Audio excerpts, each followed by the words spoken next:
Oh, check it out. Bonus video. And one of my kids has sat on my hat. Quick one for you. Arizona toddler rescued after getting trapped in a Tesla with a dead battery. This is another email from Michael. Michael, do not stop emailing me. You send me great stuff.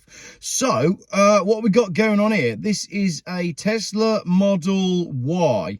This is from TheVerge.com. A 20-month-old child was rescued after being trapped in a Tesla Model Y in Scottsdale, Arizona, where temperatures have exceeded 100 degrees this week, after its 12-volt battery died, according to a report from Arizona's Family magazine. The child was safely removed from the car after firefighters used an axe to smash through a window, but the issue raises concerns about why there isn't an easy way to open the car from the outside when its 12-volt battery, the one that powers things like the locks and windows, loses power. Now, you're all doing exactly what I'm doing now, and I'm going, oh, you idiot. How did you manage to put the child in a car with a failed battery? How's that even possible? But listen to this bit. The car's owner, Renee Sanchez, was taking her granddaughter to the zoo, but after loading the child in the Model Y, she closed the door and wasn't able to open it again. My phone key wouldn't open it, Sanchez said. My car key wouldn't open it. So she called emergency services and firefighters were dispatched to help. How's that happened? So I'm assuming that she's loaded the child into the car on the driveway. So let's say it's early in the morning and the car's drained itself overnight. It had enough battery to unlock the car and open the door, and then the 12-volt battery died while the door was open. She put the child in, closed the door, and at that point the battery was then too drained to open the door again. It's a bit nuts, isn't it? Especially if you have older cars and you understand that it's never an issue with older cars. It is possible to open the doors on a Model Y if you're inside the vehicle when it has no power. There's a latch to open a front door and a cable to open a back door. So this is what I found in the Model 3 then. There's like a secret pulley thing underneath the door handle, so you can get the front door open. And there's a cable to open the back door. I didn't know about that, but again, it doesn't sound straightforward. And to be honest, if you're in an emergency situation, you need to be able to do the doors quickly. But there wasn't an option for the child. Well, the child's 20 months old.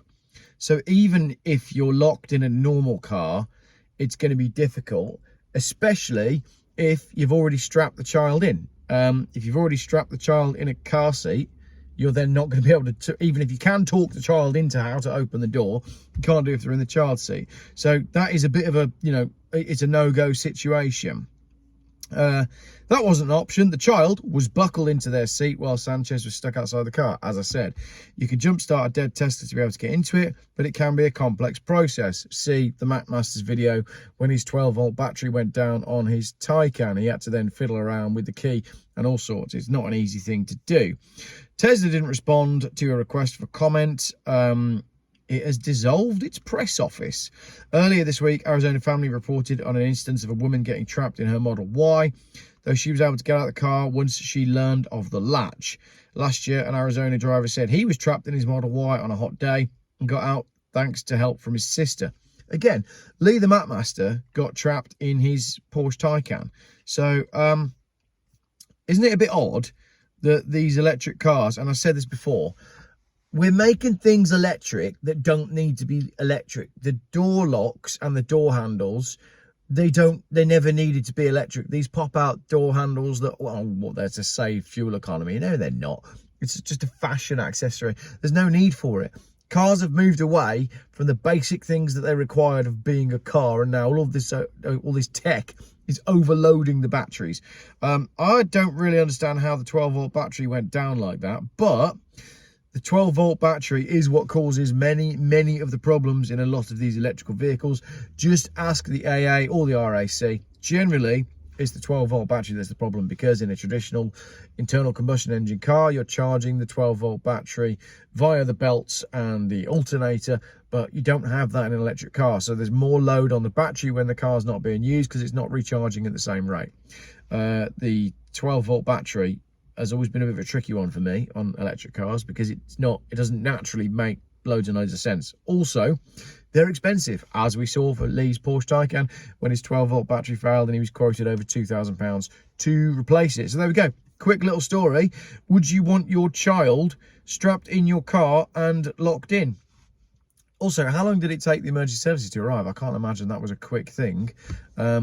Yeah, I think I'd have smashed the window myself, but that is just me. Let me know your thoughts in the comments on this quick fire video.